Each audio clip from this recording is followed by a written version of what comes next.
Serious, what's something creepy that has happened to you that you still occasionally think about to this day? Pretty sure, I almost got kidnapped when I was a kid. I was 10 years old walking home from school and an elderly couple driving by stopped and asked me for directions. They were looking for the street I was walking towards, so I pointed them in that direction. Even though my directions were very clear, both were acting confused and asked if I can get in the car and guide them there and then they would drive me home. I told them it was fine, my house was right here. I lied. They were pressuring/guilting me a lot and being too nice about wanting to drive me home. It gave me a really weird feeling in my stomach. So I pretended to walk towards a house that wasn't mine and they drove off. Smart kid. Nice to note that old nice couple can also be kidnappers. When I was maybe 10, I was over at a friend's house hanging out. Her neighbor was out of town and my friend was feeding the cat while they were gone. So my friend and I went over to feed the cat. Immediately upon opening the door, we heard someone walking upstairs.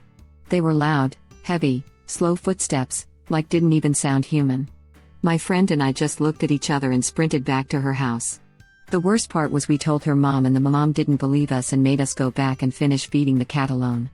We were terrified but did it. When the neighbor came back, they found that their house had been broken into. Edit thank you for the awards. I've never gotten any before. As for my friend's mom's reaction, we were in upper-end suburbs in the early 2000s. At the time I think people thought these were incredibly safe with no crime, not the magnets for robbery they often were. It also probably totally sounded like we thought it was a monster/ghost. At that age, we didn't really understand what it was. But definitely in the future when my kids are scared, even if it's a monster, I will know better to listen to them. Did her mom ever apologize? No. Just brushed it off and was like, oh well, isn't that weird? No, Sharon, it was freaking scary. A consistent plot point I'm noticing in a lot of these stories is negligent parents who either don't believe their kids or aren't taking the situation seriously. Jesus Christ, parents, at least assume it's a possibility your children are telling you the truth. I had a stalker in college. Had to move dorm rooms and building 4 times in the middle of the night. Friends would help me get to my dorm by pretending we were going to theirs and making sure no one was around when I'd go into mine. He found 2 of the dorms and left notes in my room.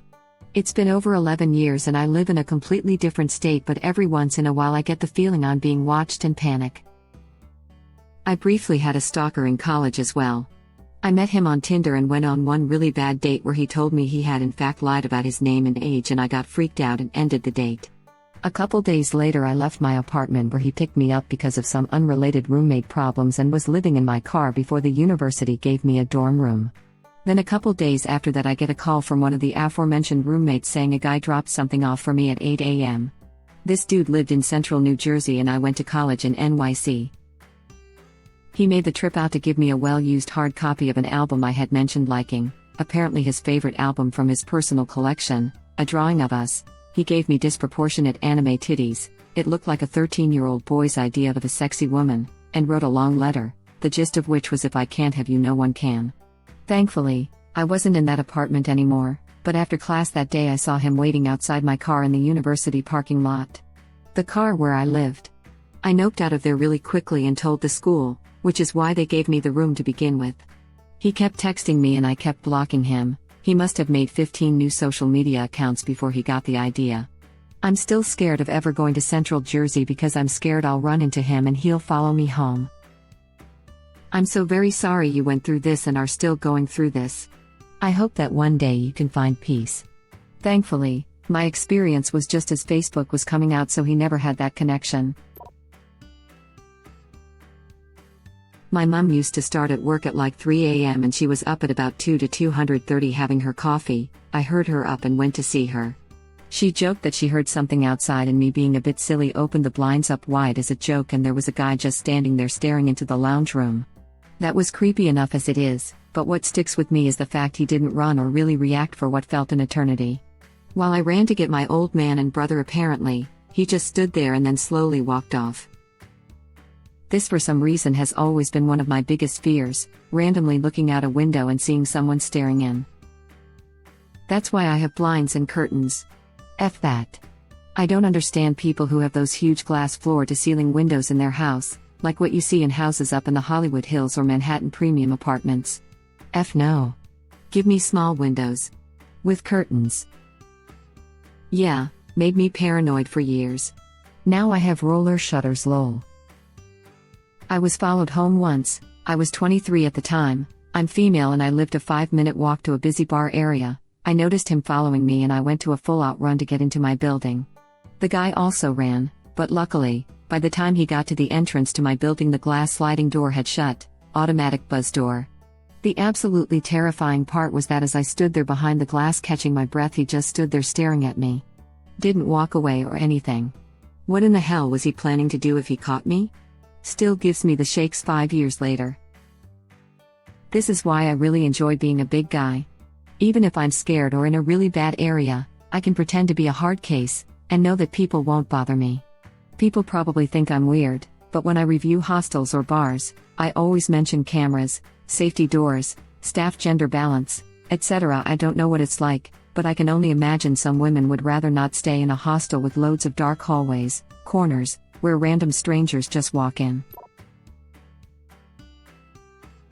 When I was 13, I was in a bookstore and a grown-ass man approached me in the manga section and started asking me about my love life, if I had a girlfriend, etc. I left and watched the escalator from outside to make sure I wasn't followed. Next thing I know he's standing next to me and asks me to help him move a couch into his van. I kindly say F no and he jogs across the street and out of sight. I go inside and tell an adult who responds, "Yeah, they've been getting complaints like that." That's effed up. They be all casual like, "Oh, that's just kidnapping Dave, he does get a bit frisky with the kids." When I was little, I was sleeping over at my friend's house. I woke up in the middle of the night to use the bathroom, dark/far end of the hallway, away from her room. When I stepped out of the bathroom, her older brother was standing outside the door, in the dark. He never said a word, just walked up to me silently, and put his hands around my neck. Someone stirred and he dropped his hands. I immediately called my mom and left without even saying anything.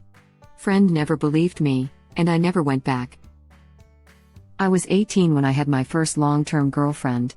We ended dating on/off for 4 years. When we first started fooling around she kind of clammed up and I backed off. On the car ride home, she explained that her last boyfriend was very forceful and that it would take her a while to open up. I of course was understanding and offered comfort and was willing to wait. Things seemed fine for a while but whenever we'd have trouble, he'd kind of creep back into the picture. Usually through, "I'm older now," AOL Messenger. He'd talk to her and then message me threatening me and telling me he was going to get her back. This went on our entire relationship. One time she called me hysterically because he'd shown up at her house and grabbed her/kissed her. He was always a huge strain on our relationship until about the 4-year mark when she called me up really upset and asked if I would come over. She said she had made a big mistake. I was pretty sure she cheated on me and I dreaded it was with this guy. When I get to her house, she explains that this old boyfriend was her the entire time. I was catfished by my girlfriend for 4 effing years. Constantly harassed and threatened in my weakest moments nonetheless. It's been 20 years since then and it still messes me up when I think back. Wait, so there never was a boyfriend, she just made the whole thing up. The F, was there ever any kind of explanation as to why?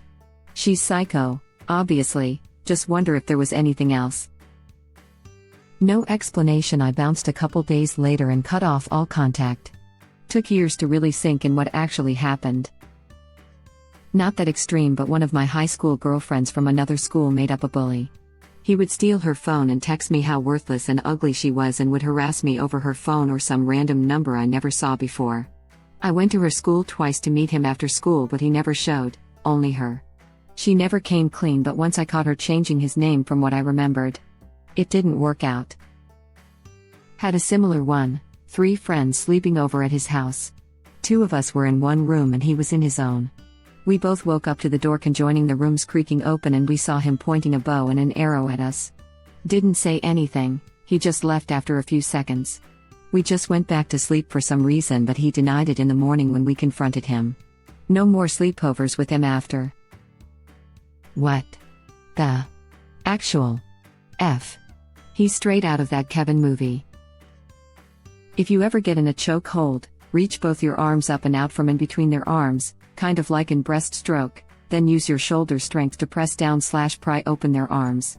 That move is simple and surprisingly powerful, even when you're much weaker than the other person is.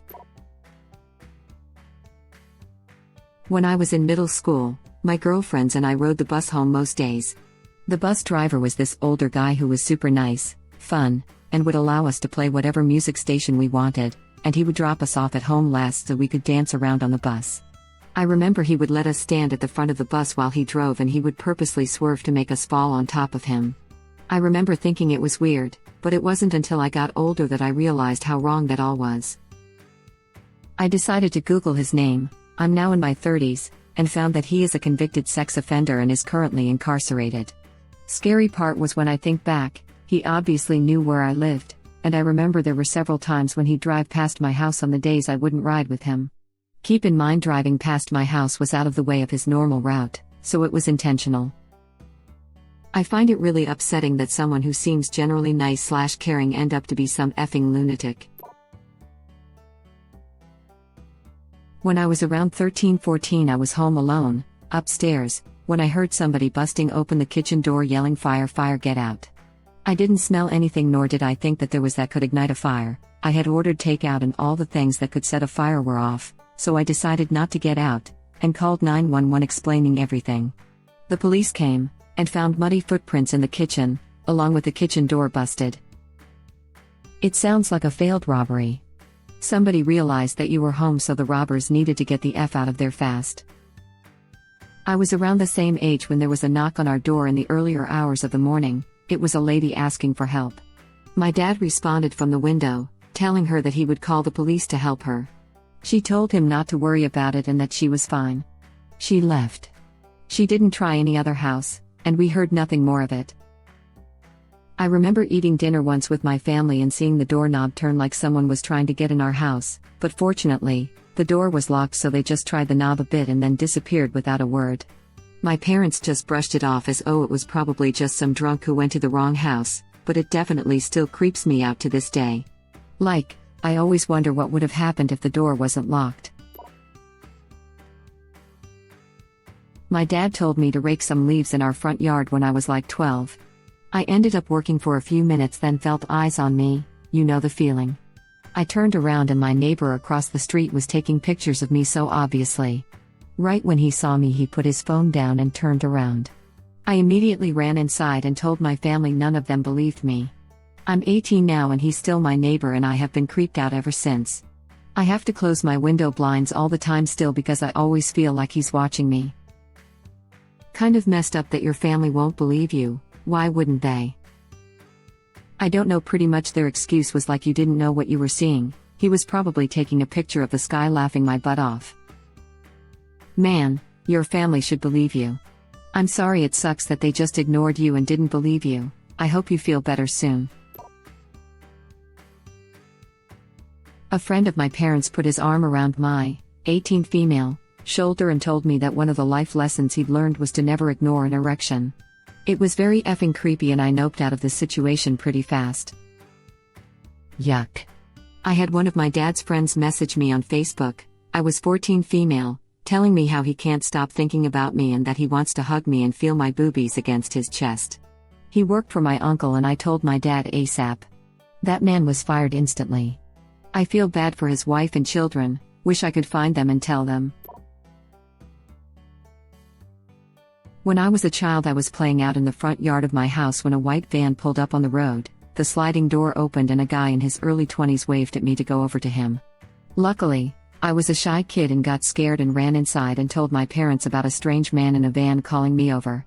My parents raced outside, but the van was gone by then, and it was only as an adult I think back and I realize what a serious situation that was. I could have been abducted that day and worse. I was walking to school one day like usual, and this van passed me just as I got to the end of my driveway and was about to step onto the road to cross it. I remember two guys in front who were both staring at me, a white van with a blue stripe that ran horizontally around the middle of it, but then they turned the corner and sped off down the road. I was a little unnerved, but crossed the street and went down the same road they'd sped off down. I saw them further down, turning the corner up ahead at what was kind of a crossroad. A few minutes later, the van was behind me, and slowing down to match my pace. They'd circled the entire block just to get behind me.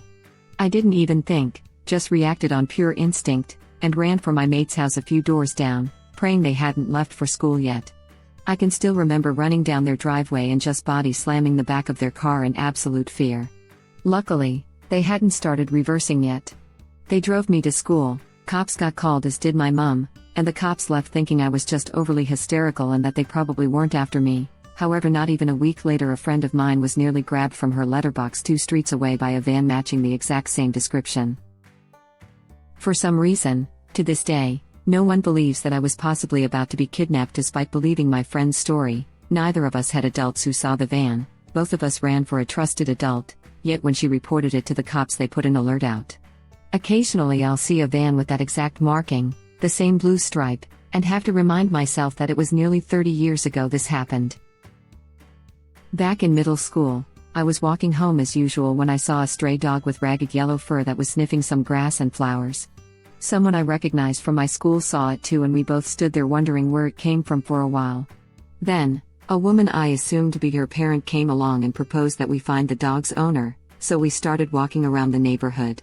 For some reason, it ended up being only me and the adult after 10 minutes or so. We were planning to drive around to find the owner of the dog, but just before that, my brother called me to see if I was coming home. He had already made it back from school. He was hysterical when I told him I was walking with the adult to find the dog's owner, though the adult seemed nice enough. The search wasn't worth all that arguing, so I told her I needed to go home and she let me. I'll never know if that dog found its home, or whether that adult was my schoolmate's mom. Adults don't solicit help from children. Your described situation was sketchy as F and I'm glad you went home. How can kids know that when so many kids shows have adults asking kids for help and hanging out with them? Thank you for watching. Please subscribe to be the first to know about Red Rabbit Reader's new videos. If you like our videos, please like them on YouTube and share them with your friends. We welcome your comments below. Press to start another of our videos.